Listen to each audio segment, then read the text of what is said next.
하나님의 은혜와 소망, 하나님의 평강이 여러분들 삶 가운데 함께 하시기를 축복합니다. 자, 우리가 이 주변에서 가장 흔하게 많이 쓰이는 악기가 바로 건반 악기인 피아노입니다. 오늘도 우리 서연자매가 정말 잘 연주해 주시고 준비할 때 또 예배 전에도 반주해 주시고 해가지고 우리가 예배를 준비하고 예배를 잘 드리고 있는데 모든 악기 중에 이 건반 악기가 가장 많이 쓰이는 데는 이유가 있어요. 88개, 88개의 건반을 통해서 악기 중에서 가장 넓은 영역의 소리를 표현할 수 있기 때문에 그렇게 많이 활용됩니다. 그런데 말이죠, 그렇게 음역이 넓은 이 피아노일지라도 이 정해진 음역, 정해진 건반의 한계라는 것을 지니고 있어요. 88개의 건반으로 이 세상의 모든 음역을 전부 다 표현할 수는 없기 때문에 그렇습니다. 그렇기 때문에 제한된 한계 안에서 이 아름다움을 표현해내는 것이 어찌 보게 되면 또 능력이겠지요. 제가 언제인가 연주 영상을 보는데 굉장히 인상적인 연주 영상을 한번 본 적이 있습니다. 지금은 이제 세상을 떠난 기타 연주자인데 비비킹이라는 연주자가 있어요. 라이브 연주 공연을 제가 이제 보면서 야, 좋다 하고 있는데 연주하는 중에 한참 솔로 연주를 해야 되는데 기타 줄이 끊어진 겁니다. 그래가지고 이런 경우에는요, 이게 어떤 경우가 있냐면 잠깐 스텝이 빨리 와가지고 악기를 바꿔준다든지 아니면 잠깐 연주를 멈추고 기타 줄을 교체해서 다시 처음부터 연주하는 경우가 이 대부분의 경우입니다. 그런데 그 영상을 보고서 놀라웠기도 했고 인상적이었던 건 뭐냐면 이 줄이 끊어지니까 그냥 다른 줄로 옮겨가지고 다른 줄의 포지션 가지고 연주를 그냥 이어나가는 거예요.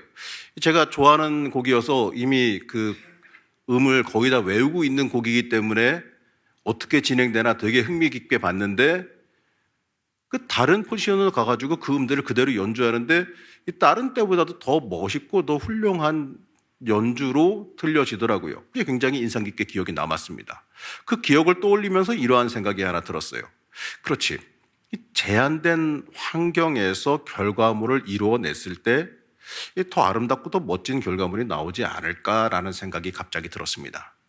여러분, 이러다 보니까요, 우리 인생도 마찬가지라는 생각이 들었어요. 우리 인생에서요, 이 모든 조건이 다 충족되는 경우가 과연 얼마나 있을까요?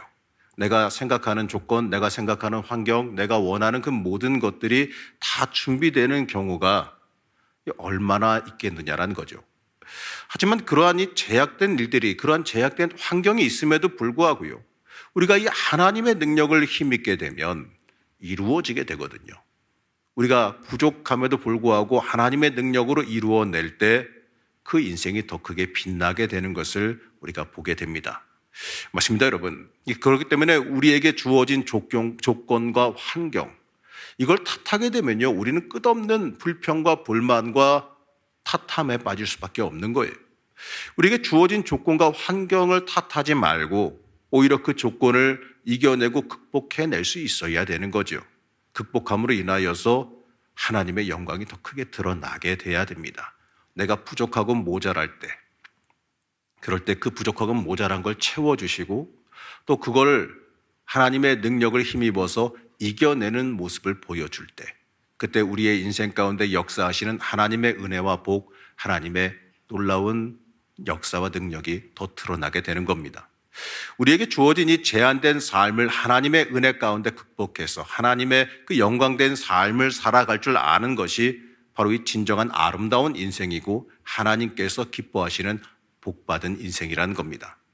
여러분, 오늘 읽은 이 말씀은 예레미야 애가서입니다.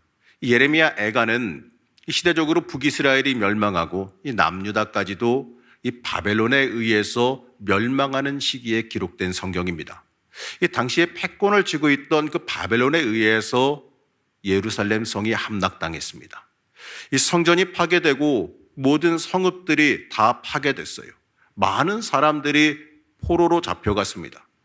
이제 언제 회복될지, 언제 이것들이 다 다시 세워질지, 잡혀간 사람들은 과연 살아서 돌아올 수나 있을지 아무것도 모르는 어려운 상황이 이들에게 다가왔습니다.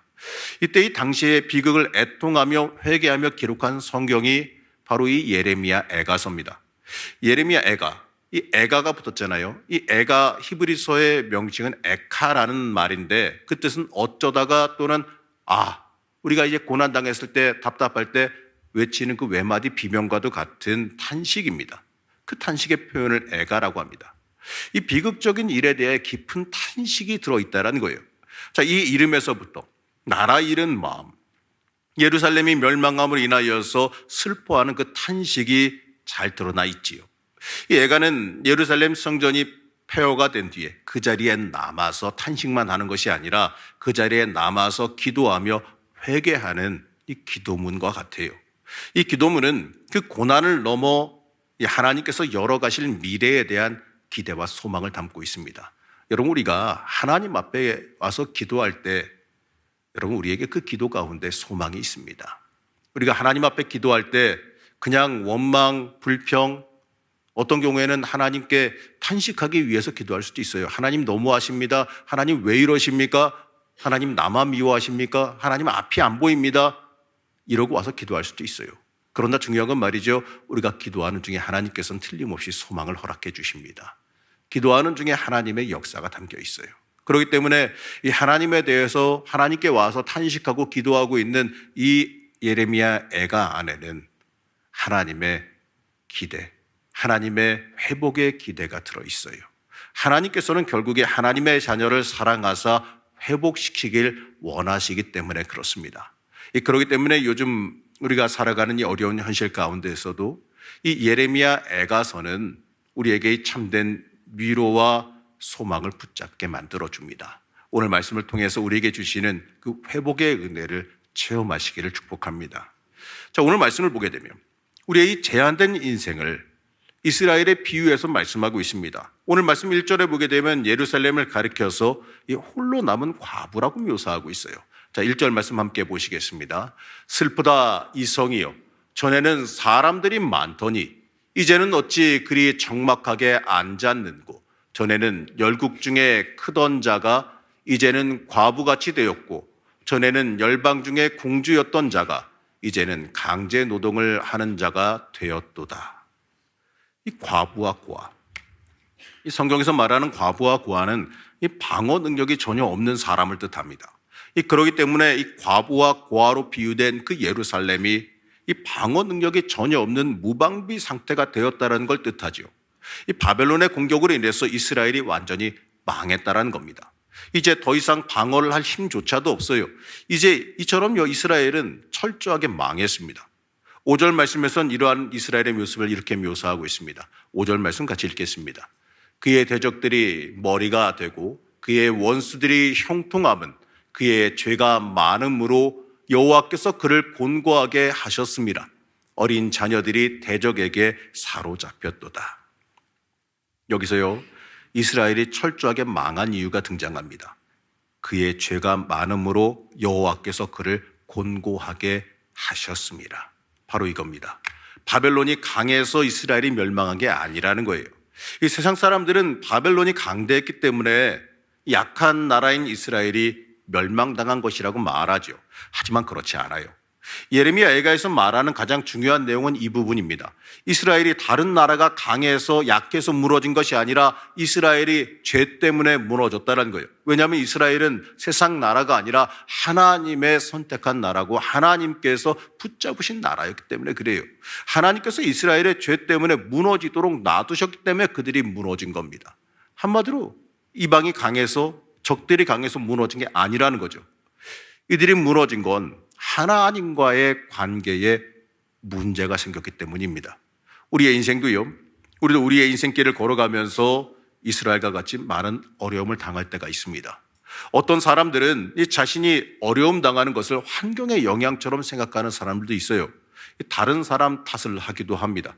내가 이거 하나만 더 있었으면, 내가 이러한 부모 밑에서 태어났더라면, 나에게 이러한 환경이 충족되었더라면 나는 지금 이러한 삶을 살지 않았을 것이다. 나는 좀 더 성공한 삶을 살 수 있었을 것이다. 아니면은 내가 저 사람을 만나지 않았더라면, 이러한 식으로 불평할 수가 있겠죠. 이러한 생각들을 세상 사람들은 하며 살아가기도 합니다. 하지만 여러분, 과연 그럴까요? 우리 솔직하게 어디 한번 냉정하게 한번 생각해 보자고요. 어떻습니까? 그렇지 않아요. 하나님께서 망하시게 하니까 망한 겁니다. 바로 우리의 죄 때문에 벌어지는 일입니다. 이스라엘이 무너진 것은 하나님과의 관계가 멀어지고 하나님과의 관계가 끊어졌기 때문에 그래요. 이처럼 우리의 고난도요, 우리의 무너짐도요, 하나님과의 관계가 멀어졌기 때문에 발생하는 일입니다. 이 북극과 남극에는 만년설이라고 하는 것들이 있습니다. 1년 중 어느 때에도 녹지 않는 그러한 눈들이 있기 때문에 그래요. 근데 그것들이 녹지 않는 이유가 뭐냐? 이 바로 태양과의 각도가 멀어져서 이 태양빛이 도달하는 양이 적기 때문에 녹지 않는 거예요. 한마디로 말하면 태양과 거리가 멀어져서 그렇습니다. 여러분, 근데 이 적도 지역을 보게 되면 굉장히 어마어마한 그 열대 우림들이 있는 걸 보게 돼요. 그러면 이렇게 생각하실 수가 있겠죠. 북극 지역이나 남극 지역보다 이 적도 지역이 더 복받은 지역이라서 숲이 우거지고 열대 우림이 존재하는 거다. 과연 그럴까요? 모두가 알고 있다시피 전혀 그렇지 않지요. 그 이유가 뭐냐면 그냥 그 지역이 태양과 더 가깝기 때문에 더 많은 태양 에너지가 그들에게 쏘이기 때문에 그런 겁니다. 태양과 가까우면 넘치는 생명력으로 충만하지만 거리가 멀면 얼어붙어 버리는 거예요. 여러분, 이건요, 우리의 마음과도 같아요. 우리의 마음이 하나님을 향해서 강팍해져 버린 이유가 뭐냐? 하나님과의 거리가 멀어졌기 때문에 그렇습니다. 예배를 멀리하고 우리가 기도 생활에 소홀하고 말씀과 멀어지게 되면 그 이 사람의 주변은, 그 사람의 인생은 조금씩 하나둘 얼어붙게 되어 있어요. 뭐가 안 되게 되어 있어요. 우리는요, 우리의 삶이 얼어붙어 버리면 내가 인간적인 무슨 특별한 노력을 기울이고 발버둥을 쳐야지만 그 상황에서 벗어나는 줄로 착각을 해요. 하지만 그렇지 않아요. 이거는 거리의 문제입니다. 하나님과 가까워지면 이 봄철에 눈이 녹아버리듯이 이 삶의 모든 문제가 녹아내리기 시작해요. 우리 교회 마당에도요, 겨울에 눈을 치운다고 치워도 그늘진 데는 얼어붙은 데가 도저히 안 깨지는 데가 존재하거든요. 그런데 봄이 와서 날씨가 따뜻해지고 태양빛이 쏘이게 되면요, 녹아요. 어느 순간에 정신도 못 차리게 순식간에 녹는 걸 보게 됩니다. 여기서 우리는요, 우리 인생의 회복의 답을 찾을 수가 있는 거예요. 이스라엘이 이방 민족보다 힘을 더 키우는 게 문제 해결 방법일까요? 이스라엘이 그 바벨론보다 더 강한 나라와 화친을 맺어서 그들의 군사력에 힘을 얻으면 그 문제를 해결할 수 있을까요? 그거는 근본적인 해결이 되지 못합니다. 문제의 해결의 근본적인 방법은 그들이 하나님 앞으로 나아가서 하나님의 능력을 힘입는 데 있습니다. 이스라엘의 역사를 보게 되면 이스라엘이 전쟁에서 이길 때의 대부분은 자신들의 능력이 아니라 하나님께서 대신 싸워 이겨주셨을 때 승리했던 걸 보게 됩니다. 고난을 당했을 때, 대적들이 우겨쌈을 당했을 때, 정말 멸망의 상황을 맞이했을 때, 그들이 하나님 앞에 엎드리고 하나님 앞에 회개하고 하나님의 능력을 부여받았을 때, 그들의 능력이 아니라 하나님의 능력으로 불가능한 전쟁을 다 이겨왔던 것을 우리가 역사를 통해 보게 됩니다. 여러분, 하나님의 능력으로 싸워야 이겨요. 하나님의 능력을 힘입어야 문제가 해결되는 겁니다. 그렇기 때문에 우리의 인생은요, 하나님과의 거리를 어떻게 하느냐가 중요한 겁니다. 문제의 근본적인 해결 방법은 하나님 앞으로 나아가는 데 있습니다. 하나님 앞으로 돌아가는 길만이 우리가 회복되어지는 유일한 길이라는 것을 깨달아 알아야 됩니다. 신명기 34장 10절에 보게 되면 이 모세를 가르쳐 표현하기를 이렇게 말합니다. 우리 신명기 34장 10절 말씀 함께 읽겠습니다. 그 후에는 이스라엘에 모세와 같은 선지자가 일어나지 못하였나니 모세는 여호와께서 대면하여 아시던 자요. 자, 이스라엘 사람들이 절대시하고 그렇게까지 대단하게 여겼던 사람인 모세. 이 사람 중에 이 앞으로도 그러한 사람이 없을 것이라고 여긴 사람이 모세입니다. 이 그러한 모세의 능력은 바로 하나님을 대면하여 알 정도로 하나님과 가까웠기 때문에 그러한 능력이 주어졌다는 걸 우리가 볼 수 있어야 됩니다. 여러분, 저기 멀리 있는 글씨가 있다고 해보자고요. 제가 여기서 저 뒤에 지금 걸려있는 달력을 보고 있다고 해봅시다.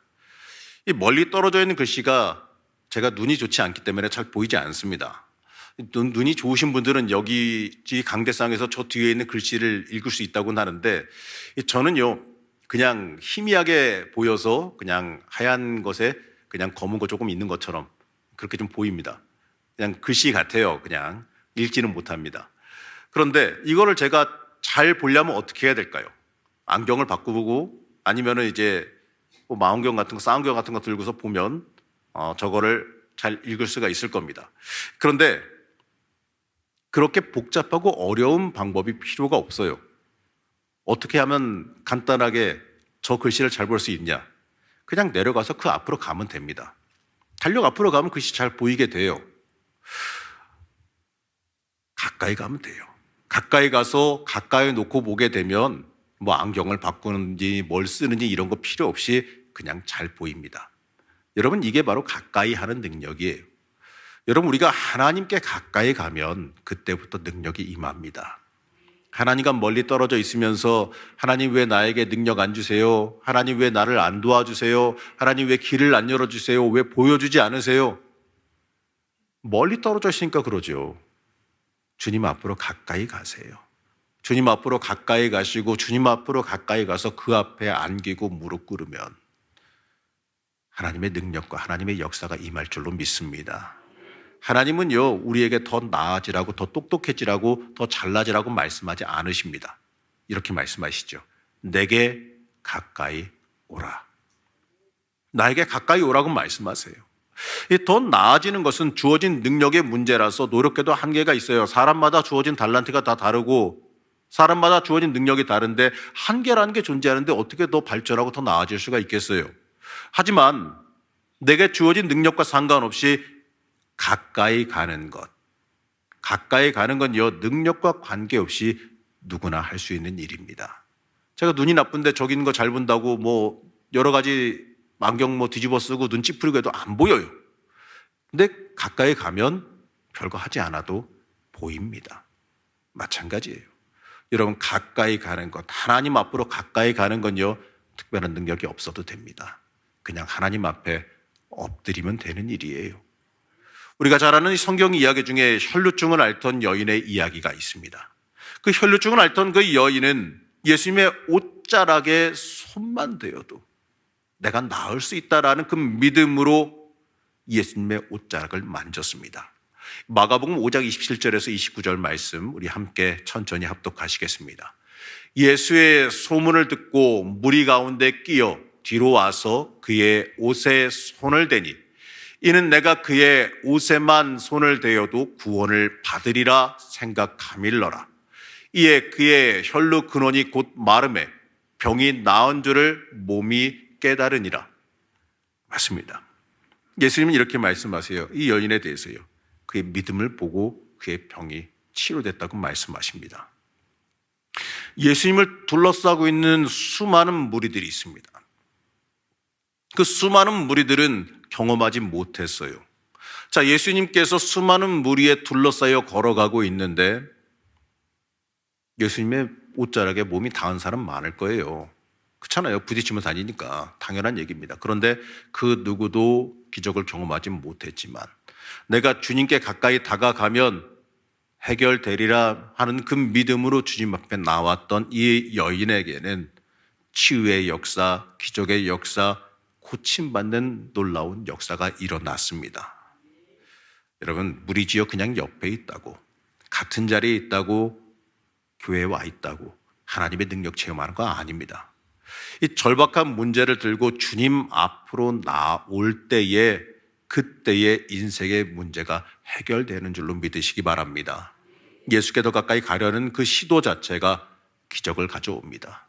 여러분, 내 능력이 부족해서 가려고 하지만 안 될 수 있어요. 내가 믿음이 부족해서 안 될 수도 있어요. 악한 것들이 붙잡고 있어서 못 갈 수도 있어요. 그럴 때 어떻게 해야 됩니까? 주님 도와주십시오. 내가 부족합니다. 나에게 믿음 허락하여 주십시오. 나를 도와주십시오.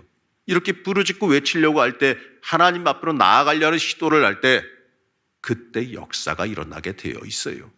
여러분, 예수님 앞으로 가까이 가려고 할 때에 우리의 인생의 생명을 맛볼 줄로 믿습니다. 오늘 말씀에서 이스라엘 백성들은 안타깝게도요, 예루살렘이 무너진 다음에서나 해결책을 찾았어요. 왜 선택한 백성이 무너질 수 있는가? 이렇게 이들이 외치는 이러한 탄식은요, 틀린 겁니다.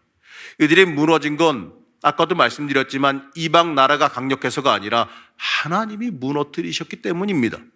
그렇기 때문에 다시 그러면 회복할 수 있는 방법이 뭐냐? 그 이방 나라들과 싸우는 것이 아니라, 우리의 환경과 내 이웃과 싸우는 것이 아니라 하나님께 돌아가면 살 수 있다는 거예요. 무너뜨린 게 하나님이시니 세울 수 있는 것도 하나님 아니겠습니까?